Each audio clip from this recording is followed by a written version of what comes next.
할렐루야. 예, 반갑습니다. 우리가 인생을 여러분 살아가는 데 있어서요, 크게 두 가지 요소가 있는 것 같습니다. 하나는요, 우리가 인생을 살아갈 때 선택할 수 없는 것들이 여러분 있습니다. 예를 들면은 우리가 출생하는 것이라든지 태어나는 환경이라든지 또 우리 만나는 부모님, 또 가족, 조국, 인종, 이런 것들은 우리가 어쩔 수 없이 주어진 대로 살아야 되는, 선택할 여지가 없는 그러한 요소들입니다. 그런데 이에 반면에 우리가 선택할 수 있는 것들이 있습니다. 우리가 살아가는 데 있어서 우리 자신이 어떠한 좋은 습관을 갖는다든지 어떠한 취미를 갖는다든지 자기 삶에 대한 어떠한 태도의 모습을 갖춰 나간다든지 여러 가지 그 선택하는 것들이 우리에게 있을 수가 있습니다. 저는 우리가 선택하는 것 중에서 가장 중요한 것이 어떻게 보면 우리의 삶의 태도가 아닌가, 이런 생각을 해보게 됩니다. 왜냐하면 그 태도가 굉장히 중요한 것은 우리가 어떠한 태도로 살아가느냐에 따라서 그 삶의 방향이 달라지기 시작합니다. 또 그러한 태도가 쌓이게 되면 어떠한 습관이 되고 그 습관이 결국 운명을 낳게 하는, 그래서 그 사람을 정말 승하게도 하고 패하게도 하는 것이 바로 이러한 삶의 습관이요 태도가 아닌가 하는 그러한 생각을 해보게 됩니다. 목회자이고 또 신학자인 이 척스윈돌이라는 그러한 목사님, 유명한 목사님이시죠. 그분이 책을 썼는데 그 책 제목이 태도라는 책이에요. 이 태도라는 책을 보면 그 태도의 중요성에 대해서 이렇게 강조를 했습니다. 태도는 과거의 사건들, 즉 교육과 돈과 환경과 실패, 성공, 외모, 은사, 재능, 이 모든 것보다 삶의 태도는 무척 우리에게 중요합니다 하는 그러한 말을 우리에게 던져주고 있습니다. 그만큼 삶의 태도가 어떻게 살아가느냐에 따라서 우리의 방향이 굉장히 결정되는데 중요한 요소를 감당하고 있습니다. 지금도 여러분 살아있는 그 야구의 전설이라고 하죠. 지금도 실존해 있는 인물 중에요, 요기 베라라는 분이 계세요. 이분이 이렇게 이름이 요기라는 그 이름이 붙은 게 이제 동료들이 볼 때 이 요가의 그러한 모습들을 많이 닮아서 이 요기라는 말을 이렇게 붙여줬는데 그것이 이름이 됐습니다. 이분은 사실 이렇게 키가 그리 크지 않으세요. 키가 172cm 정도. 저와 조금 그렇죠. 172 정도 되는 키고, 야구 선수로는 별로 키가 크지 않고 포수 역할을 그렇게 감당을 했습니다. 근데 이분이 야구의 굉장히 전설적인 인물로서 아주 중요한 그러한 말을 이렇게 남긴 것이 기록되어 있습니다. 1973년에 한 중반 시즌이 됐는데 이분이 활동한 곳이 이 뉴욕 매츠라는 이러한 야구팀이었는데요. 이 뉴욕 매츠가 굉장히 뒤진 경기, 그러니까 꼴찌로서 그 성적이 이어갔다고 합니다. 그럴 때 이제 한 기자가 인터뷰를 했어요. 이제는 이제 시즌이 이제 중반을 접어들고 점수도 잘 안 좋은 이 꼴찌 성적이니까 이제 뭐 이 시즌이 거의 끝난 것이 아닌가요? 하는 그러한 질문을 던졌습니다. 그럴 때 이분의 말이 굉장히 그 야구계에는 전설적으로 남는 유명한 그러한 말이 되었습니다. 이분이 이런 말을 해요. 끝날 때까지 끝난 게 아닙니다. 이런 말을 던집니다. 우리가 여러분 야구에서 보통 야구는 이 9회 말 이 투아웃부터가 진정한 야구다, 뭐 이런 말도 있는데 이분이 끝날 때까지 끝난 게 아니다. 다시 말하면 우리 사람들에게 어떠한 삶의 희망과 소망만 있으면 충분히 그 야구는 회복될 수 있고 충분히 이겨나갈 수 있다 하는 그러한 그 소명을 이렇게 말했기 때문에 굉장히 유명한 그러한 일화가 되게 됩니다. 그러면서 이분이 이 야구 게임을 하다 보니까 이 사람들의 인생 사는 삶과 굉장히 비슷한 것을 많이 발견했다 그래요. 야구에서 승리를 이기는 것처럼 인생도 살아가는 것이 어떻게 보면 승리를 획득하기 위해서 살아가는데 그 방법이나 그 모습이 너무 흡사하다는 것을 많이 발견했다고 합니다. 그러면서 이분이 내린 결론은 이거예요. 인생을 승리로 이끄는 방법은 어떤 다른 외부적인 그러한 능력이나 환경이나 어떠한 그러한 것이 아니라 자기에게 있는데 자기 삶에 있어서 삶의 태도, 어떠한 생각을 가지고 어떠한 태도로 정말 끝까지 임하느냐, 포기하지 않고 나가느냐, 그 태도가 굉장히 중요하다, 이런 지적을 하게 됩니다. 그러면서 이분의 결론은 그거예요. 인간이 어떤 일을 할 때 이 정신 상태의 태도가 95%를 작용하고 5%는 우리 인간의 육체의 태도, 우리 육체가 또 건강해야 그런 뒷받침을 할 수 있지 않습니까?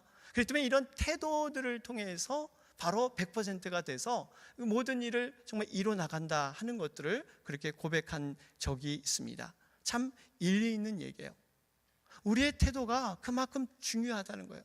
하루하루의 삶의 태도와 우리 인생의 태도가 무엇이 쌓이느냐에 따라서 인생의 그러한 고도가 달라진다 그래요. 그래서 여러분, 이런 말이 있죠. 이 고도라는 말이 영어로 altitude, AL로 시작하죠. 이 altitude, 이 고도가 높아지면 높아질수록 우리의 attitude, 어떠한 태도, 이 태도가 점점 낮아지고 겸손해질 때 그 사람은 다시 한번 더 높은 곳으로 비상할 수 있다. 다시 말해, 우리가 높은 곳에 서 있을수록 우리의 그 삶의 태도는 낮아짐, 이 낮아짐을 통해서, 겸손함을 통해서 정말 하나님은 높은 곳으로 올려주신다 하는 것을 우리는 볼 수가 있습니다. 오늘 본문에 보면은 바로 이러한 주인공이 한 사람이 등장을 합니다. 그 사람은 아브라함이에요. 아브라함은 어떻게 보면 신앙에 있어서 정말 높은 경지에 올랐던 사람입니다.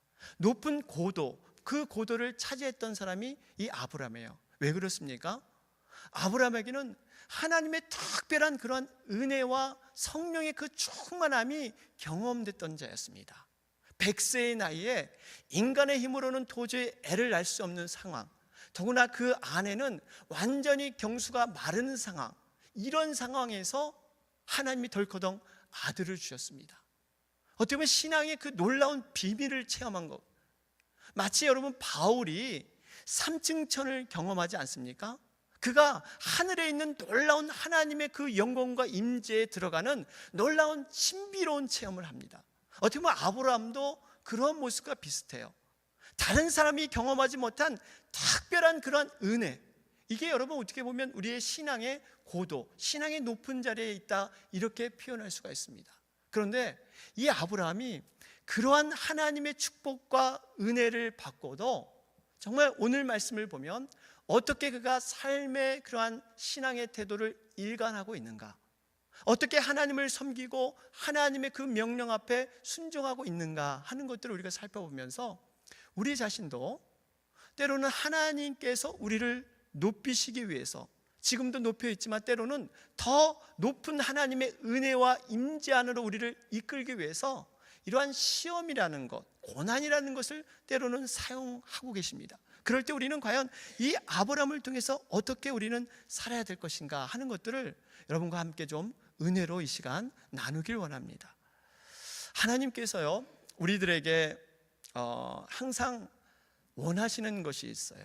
우리 자녀를 키워봐서 알겠지만 우리 이 신앙이 항상 하나님은 원하신 가운데 자라고 성장하기 원하십니다. 날마다 이 젖먹이 신앙으로, 초보의 신앙으로 머무르지 않으시고 우리가 때로는 걷기도 하고 뛰기도 하고 정말 다른 사람을 섬기고 도울 수 있는 이러한 신앙의 경지로 하나님이 이렇게 업그레이드 되기를 하나님은 항상 바라세요. 그런데 우리가 하나님의 이런 바람이 있는데 때로는 이 하나님의 바람과는 상관없이 우리의 스스로 안에 갇혀서 우리 안에 머무르는 경우가 상당히 있습니다. 하나님을 이렇게 성장하길 바라는데 우리가 성장하지 못하는 면이 있어요. 그럴 때 하나님께서 특별한 방법으로 사용하시는 것이 하나님의 믿음의 시험입니다. 이 믿음의 시험을 통해서 하나님이 원하시는 그러한 그 성장의 단계로 그렇게 상승하길 원하세요. 하나님이 허락하는 그런 믿음의 테스트입니다. 여러분, 이 시험은 분명히 사단이 주는 그러한 이 시험과는 분명히 구분이 되죠. 여러분, 사단은 템테이션이라 그러잖아요. 유혹하는 거예요. 사단은 정욕적이고 마귀적이고 세상적인 그러한 존재이기 때문에 사람들을 넘어뜨리기 위한 그러한 유혹의 시험이 있습니다. 그러나 하나님께서는 하나님의 자녀들을 사랑하기 때문에 주는 그 시험, 분명히 목적이 달라요. 하나님의 시험은 이 땅 가운데 살아갈 수 있는 능력을 제공하는 데 그 목적이 있습니다.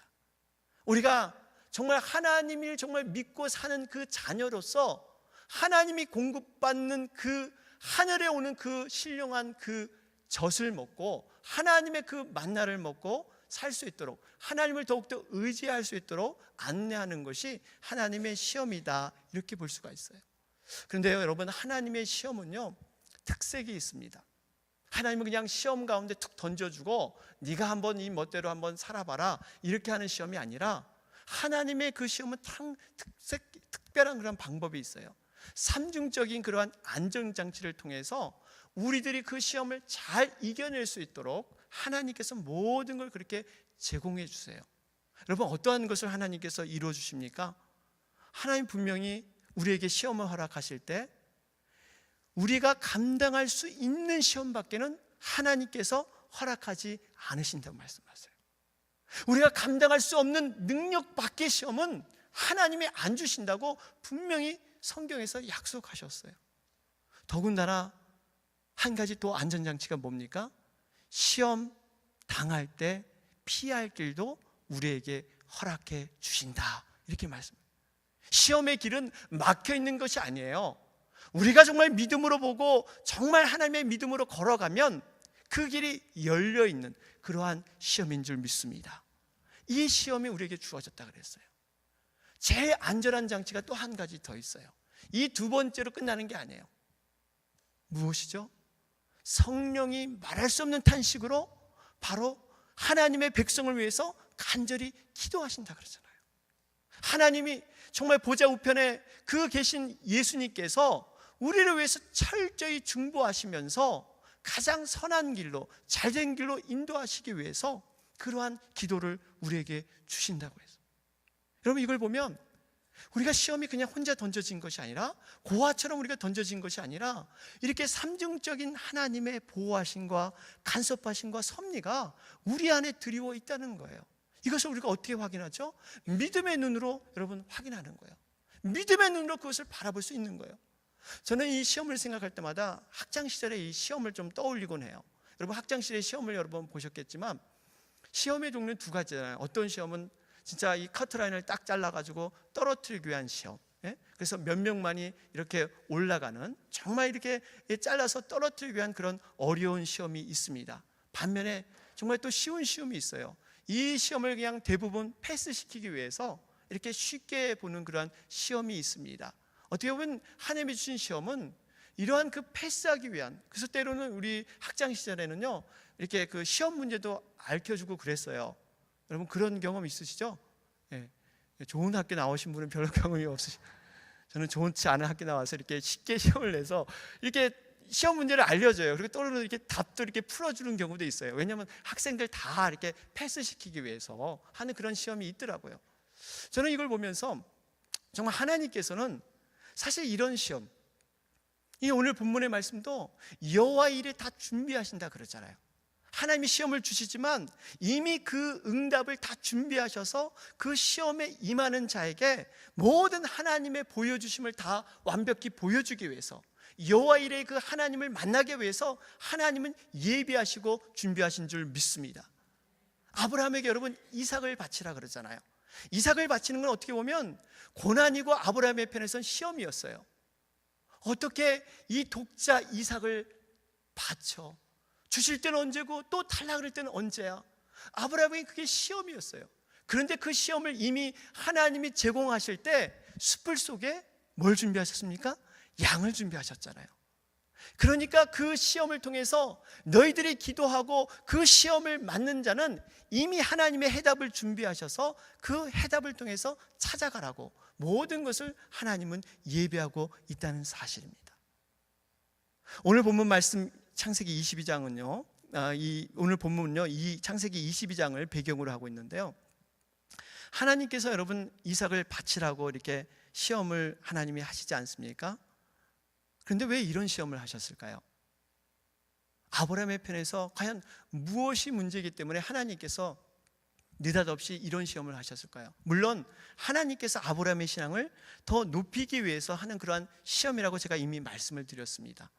반면에 우리가 아브라함의 형편을 생각해 보면 또 이렇게 한번 생각해 볼 수 있습니다. 아브라함이 정말 이 남다른 하나님의 축복을 받았습니다. 정말 이삭을 보니까 하나님이 살아계심을 보고 하나님의 놀라운 능력을 경험을 했습니다. 그런데 문제는 시간이에요. 세월이 지나다 보니까 어느덧 그 하나님 마음에 뜨거웠던 그 심령들, 정말 복의 근원인 하나님을 붙잡고 살던 그 마음의 그 믿음이 조금씩 퇴색해지기 시작합니다. 그러면서 이삭이 더 커 보이는 거예요. 하나님보다 이삭이 더 마음이 가고 이삭이 애지중지하는 그 마음이 생기기 시작한 거예요. 그렇기 때문에 하나님께서 이제 그 무딘 마음을 다시 한번 나의 중심으로 끌어당기기 위해서 하나님께서 이러한 시험을 주지 않았나 우리는 생각해 볼 수가 있습니다. 우리도 충분히 그럴 수 있어요. 우리가 고난의 때, 여러분 이미 초기에 오셔서 얼마나 많은 힘듦이 있었습니까? 막막한 그러한 미래 가운데, 경제적인 어려움 가운데, 또 우리 자녀들을 키워내가는 그러한 과정 가운데 우리가 얼마나 참 어려움과 고난의 문제가 있었어요. 그때는요 정말 저절로 기도가 됐어요. 그냥 저절로 눈물의 기도가 나왔어요. 저절로 누가 예배 참석하지 말라도 우리가 예배 가서 은혜 받는 거 사모했습니다. 그런데 조금 지나고 시간이 지나다 보니까 우리가 그 하나님에 대한 믿음보다는 하나님이 주신 그 축복에 더 관심이 많고, 그 축복도 하나님이 주셨지만 때로는 잊어버리기가 일쑤예요. 그리고 나에게 준 것보다 내게 없는 것 때문에 불평하는 경우가 우리가 얼마나 많습니까? 아브라함은 어떻게 보면 그 세월이 지나가면서 그러한 지금 과정에 있지 않았나 우리는 생각해 볼 수가 있습니다. 이럴 때 하나님께서 시험을 하세요. 아브라함에게 독자 이삭을 번제물로 드리라. 무슨 의미예요? 다시 시작하자는 거예요. 네가 갖고 있는 그 복의 그러한 그 부스러기, 그것을 붙들고 살지 말고 이젠 나와 다시 예전처럼 정말 그걸 모든 걸 내려놓고 다시 시작하자 하는 것이 하나님의 부르심이었습니다. 이러한 시험이 아브라함에 있을 때 여러분, 아브라함은 어떠한 생각이 들었을까요? 25년 만에 정말 천신만고 끝에 얻은 아들 이삭이에요. 그 중간에 포기하려고 그랬잖아요. 이스마엘을 통해서 그저 하나님 이스마엘이라도 그냥 내 후손이 됐으면 좋겠습니다, 포기하려고 그랬어요. 그런데 하나님께서 기다리게 하셔서 정말 25년 후에 이 자손이 나왔어요. 그게 이삭이에요. 그러고 하나님께서 일방적으로 약속을 주셨어요. 아브라함이 이렇게 약속한 게 아니라 일방적으로 하나님이 어떤 약속을 주셨냐면, 이삭을 통해서, 바로 이삭을 통해서만 이 뭇별과 같이 모래알과 같이 후손을 내게 줄 것이다. 이삭 외에는 없어. 이삭만이 유일한 네 후손이야. 이런 약속을 하나님께 주셨어요. 여러분, 아브라함이 굉장히 혼동이 오는 거예요. 이렇게 약속을 하셨는데 오늘 왜 바치라고 하십니까? 굉장히 지금 혼동이 오는 거예요. 더군다나 어떤 어려움이 있었습니까? 여러분, 이 아들을 죽여서 번제물로 바치는 것은 하나님의 제사 방법이 아닙니다. 그 당시 이 몰렉이나 이방 우상 숭배할 때 쓰는 방법이에요. 이방인들은 뭐예요? 신을 감동시키기 위해서 어떻게 보면 자기가 죽는 것보다 아들을 죽이는 것은 더더욱 어렵습니다. 차라리 내가 죽으면 죽었지, 자기가 사랑하는 독자 아들, 그 아들을 대신 죽여서, 여러분 죽이는 게 그냥 죽이지 않잖아요. 제물을 드리듯이 각을 뜨고 껍질을 벗기고 완전히 순결한 것을 태워서 올려드려야 되는 것. 여러분, 그 아들을 죽여야 되는 그 심정. 그런데 그 방법이, 하나님은 자비가 많으시고 은혜가 풍성하신 하나님인데 어떻게 이방인이 드리는 동일한 그 우상 숭배의 방법으로 이렇게 잔인하게 아들을 드려야 합니까? 지금 이 아브라함은 많은 그러한 지금 어떠한 혼동이 올 수가 있습니다. 그런데요, 이 아브라함은 그곳에서 순종을 합니다. 놀라운 순종을 해요. 너무나 놀라운 결정을 하게 됩니다. 이 오늘 창세기 22장 이 배경의 5절 말씀을 보면 거기에 이렇게 기록되어 있어요. 이에 아브라함이 사환에게 이르되 너희는 나귀와 함께 여기서 기다리라. 내가 아이와 함께 저기 가서 경배하고 너희에게로 돌아오리라. 아브라함은 아침 일찍 이 이삭 제물을 가지고 또 사환들을 데리고 모리아 산으로 향하게 됩니다. 그곳에 도착해서 이제는 그 산 아래에 이제는 그 사환을 두고 이 아브라함이 이삭을 데리고 이제 산 위로 올라가는 그러한 장면이에요. 그런데 우리가 여기서 보면 지금 이 본문에서는 우리가 한글로 번역되는, 특별히 우리가 갖고 있는 한글 이 개정 한글판을 보면 경배하는 것, 제사 드리는 것은 분명히 두 사람이 올라가는 것으로 기록되어 있습니다. 내가 아이와 함께. 그도 그럴 것이, 여러분 분명히 제사 드릴 때 제물이 있어야 되는데 이삭이 그 제물 역할을 해야 되지 않습니까? 가는 것은 분명히 두 사람이 같이 가요. 그런데 문제는 돌아오리라 하는 부분이에요. 이 돌아오리라 하는 부분이 주어가 분명히 하지 않다는 거예요. 이 부분을 우리가 이 그냥 한글 성경, 지금 이 한글 우리 이 개정이 아닌 이 개정 한글판을 보게 되면 돌아오리라 하는 것은 아브라함이 이삭을 제물로 드리고 그 다음에 자기 혼자 돌아오리라, 이렇게 우리가 해석할 수가 있습니다. 그래서 어떤 분은 이 해석을 이렇게 해석을 해요. 이삭이 가장 소중한 것, 여러분, 그 아브라함이 가장 소중한 것, 이삭은 얼마나 소중한 그런 존재입니까? 25년 만에 얻은 그 독자니까 그 가장 소중한 것, 천하보다 귀한 것을 하나님께 드릴 수 있는 것, 야, 이거 정말 귀한 믿음이다. 아브라함이 훌륭한 믿음이 가장 귀한 것을 포기하고 하나님께 올려드렸기 때문에 이건 정말 최고의 믿음이다, 이렇게 해석하는 분이 계세요. 그런데 이 아브라함이 그저 가장 귀한 것을 드리는 것으로 끝났을까? 그렇지 않다는 거예요. 우리가 이 경배하고 너에게 돌아오리라, 이 돌아오리라 하는 부분이 그냥 혼자 돌아오는 것이 아니라 이삭과 함께 돌아오리라 하는 표현이 분명히 있다는 사실입니다. 우리 한국말은요, 그 주어가 분명하지 않아요. 그러나 히브리 말은 그 주어에 대해서 그것이 단수인지 복수인지, 함께 올 것인지 혼자 올 것인지 분명히 구분이 됩니다. 그래서 지금 이 성경이 개역 개정판에서는 분명히 바뀌어서 기록되어 있죠. 어떻게 기록되냐면 개역 개정을 제가 한번 읽어드릴게요. 이에 아브라함이 종들에게 이르되 너희는 나귀와 함께 여기서 기다리라. 내가 아이와 함께 저기 가서 예배하고 우리가 너희에게로 돌아오리라. 우리가, 그래, 우리가. 그 밑에 보면 이제 우리 NIV 영어 성경이 있죠. 더 확실하게 볼 수가 있어요. We will worship and then we will come back to you. We will. 우리가 함께 돌아오겠다는 거, 함께 돌아오겠다는 거. 여러분, 이걸 보면 뭔가 충격적인 사건을 우리는 발견하게 됩니다. 아브라함이 단순히 자기의 소중한 것을 드리는 것을 끝난 것이 아니라 아브라함에게 뭔가 특별한 믿음이 있었다는 것을 우리는 발견해 볼 수가 있습니다. 과거에 하나님이 주신 그 약속, 분명히 이삭을 통해서 내 후손을 만들리라 하는 그 약속과 지금의 명령, 네 그 이삭을 정말 번제물로 바쳐라, 이 약속과 명령이 아브라함에게 충돌이 됐어요. 과연 하나님이 뭐가 맞습니까? 언제는 이렇게 약 주고 언제는 병 주고 언제는 이렇게 약속으로 분명히 이삭을 통해서 후손을 만든다 그랬는데, 아니 이삭을 바치라 그러면 나는 뭡니까? 어떤 하나님을 제가 믿어야 됩니까? 많은 고민이 있을 수가 있습니다. 만약 우리가 이 아브라함이었다면 여러분 그런 고민이 없었겠어요? 굉장히 많이 혼동스러웠을 거예요. 그런데 그 믿음을 아브라함은 부활신앙을 통해서 그것을 뚫고 나가는 것을 볼 수가 있습니다. 아브라함에게는 어떤 마음이 있었냐면요, 내가 비록 이삭을 죽여도, 이삭을 번제물로 바쳐도 하나님께서, 살아계신 하나님께서 이 이삭을 반드시 살리실 것이라는 그 믿음이 있었기 때문에 지금 약속에서 오는 그 모습과 명령에서 오는 그 충돌을 능히 뚫고 나갈 수 있는 그 믿음이 아브라함에게 있었다는 사실이에요. 여러분, 이 아브라함이 이런 신앙을 하루아침에 가졌을까요? 저는 이 말씀을 묵상하면서 하나님께서 한 단계 한 단계 우리의 신앙을 업그레이드하기 위해서 한 단계 한 단계 조성하는 걸 볼 수가 있어요. 아브라함은 지금 뭘 하나님을 체험했냐면, 나와 같이 죽은 몸, 내 아내가 경수가 완전히 끊어진 나무토막 같은 몸에서 이삭이 나왔다는 것을 그는 경험을 했어요.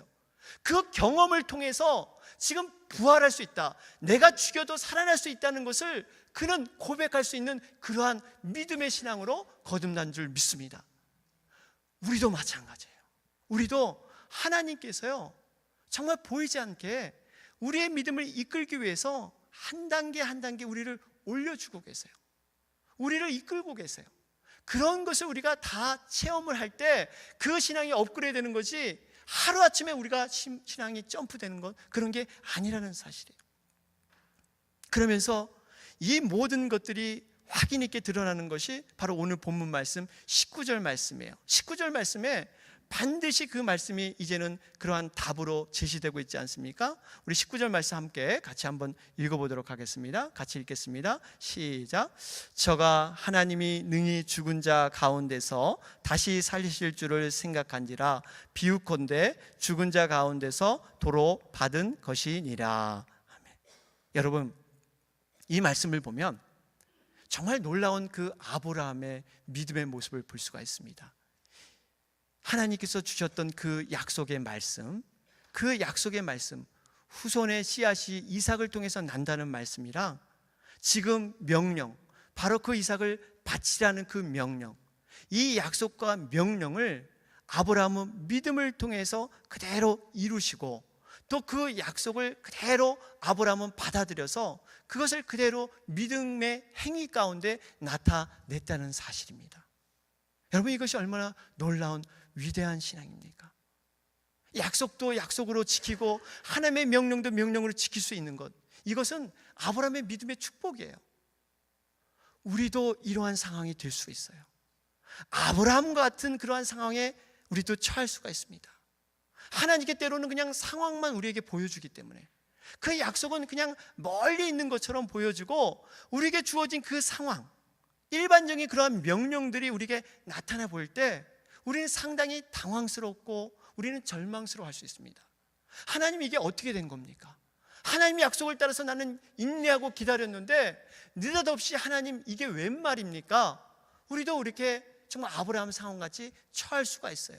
그런데요, 그 상황에서 분명히 아브라함은 부활의 신앙, 정말 놀라운 그 믿음의 경험을 통해서 그 앞을 내다보면서 자기가 경험했던 그 신앙들을 다시 한번 추스리고 다시 한번 모아서 더 큰 신앙으로 아브라함은 나아갔다는 사실이에요. 사랑하는 여러분, 믿음이라는 게 뭘까요? 믿음은요, 하나님의 언약이 반드시 성취된다는 그러한 신뢰입니다. 하나님은 질투하시는 하나님이라 그랬잖아요. 아브라함에게 그저 주변 거리에 있는 것으로 하나님의 그 존재가 인식되기를 하나님은 바라지 않으셨어요. 아브라함의 그 중심 가운데, 그 아브라함의 그 근원 가운데 머무길 원하시는 것이 여러분 하나님이신 줄 믿으시기 바랍니다. 그게 질투하시는 하나님이에요. 우리에게 관심이 많기 때문에 우리의 모든 관심을 하나님께서 통째로 그 중심에서 받길 원하시는 것이 하나님이세요. 그렇기 때문에 사도 바울은 빌립보서 3장에서 모든 과거의 인간적인 자랑을 그리스도와 위해서 모든 것을 배설물로 여겼다. 그게 왜 그럴까요? 하나님의 그 중심을 발견했기 때문에 모든 것을 놓을 수 있는 이러한 것으로 이 사도 바울은 고백을 할 수가 있었습니다. 사랑하는 여러분, 우리에게 다시 한번 이 아브라함 믿음을 통해서요, 과연 우리에게 있는 하나님은 어떤 하나님이십니까? 우리에게도 이삭이라는 축복을 수없이 하나님께서 많이 주셨을 거예요. 이곳에서 저곳에서 이 분야에서 여러 문제 해결해서 이삭이라는 그러한 독생자와 같이 이것을 놓으면 정말 내가 모든 것이 끝장날 것 같은 이러한 축복들을 많이 주셨을 거예요. 우리는 때로 이 축복 때문에 정말 하나님 앞에 나가야 되는데, 하나님을 더욱 붙들고 살아야 되는데, 눈에 보이는 이 지금 한순간에 어떻게 보면 이 순간적인 이러한 그 메꿈 가운데 우리가 거하기 때문에 정말 하나님의 그 진정한 모습으로, 하나님의 깊은 곳으로 인도되지 못하는 그러한 모습이 우리에게 없습니까? 하나님은 우리에게 어떤 분이십니까? 나의 목적을 이루기 위한 하나님의 수단입니까? 아니면 하나님 자체가 우리의 목적이 돼서 하나님 한 분이면 좋사오니 내가 정말 하나님께만 매달려 있기를 바랍니다 하는 이러한 아브라함과 같은 이러한 신앙이 우리에게 있습니까? 우리에게 아브라함 같은 시험이 분명히 있을 수가 있어요. 여러분, 크고 작던 간에 분명히 정도는 다르지만 그러한 시험이 우리에게 있습니다. 그 시험은 분명히 하나님께서 우리를 더 성숙하고 믿음이 자라기 위한, 축복의 기회가 되기 위한 시험인 것을 여러분 믿으시기 바랍니다. 이 시험을 잘 통과한 자에게 주어지는 축복이 무엇입니까? 야고보서 1장 12절 결론적인 말씀입니다. 1장 12절 보면요, 시험을 참는 자는 복이 있도다. 이곳에 옳다 인정하심을 받은 후에 주께서 자기를 사랑하는 자들에게 약속하신 생명의 면류관을 얻을 것임이니라. 여러분, 시험을 참는 자가 무엇하다고요? 복이 있습니다. 그 복된 자가 하나님이 인정할 때 옳다고 인정받을 것이고 약속하신 생명의 면류관을 분명히 받게 된다, 이렇게 말씀하고 있습니다. 사랑하는 여러분, 아무쪼록 우리가 이 시험, 여러분 눈앞에 있는 여러 가지 시험들을 잘 믿음으로 통과하셔서 생명의 면류관을 얻는 그러한 복된 사람이 되시기를 주님의 이름으로 축원합니다. 아멘.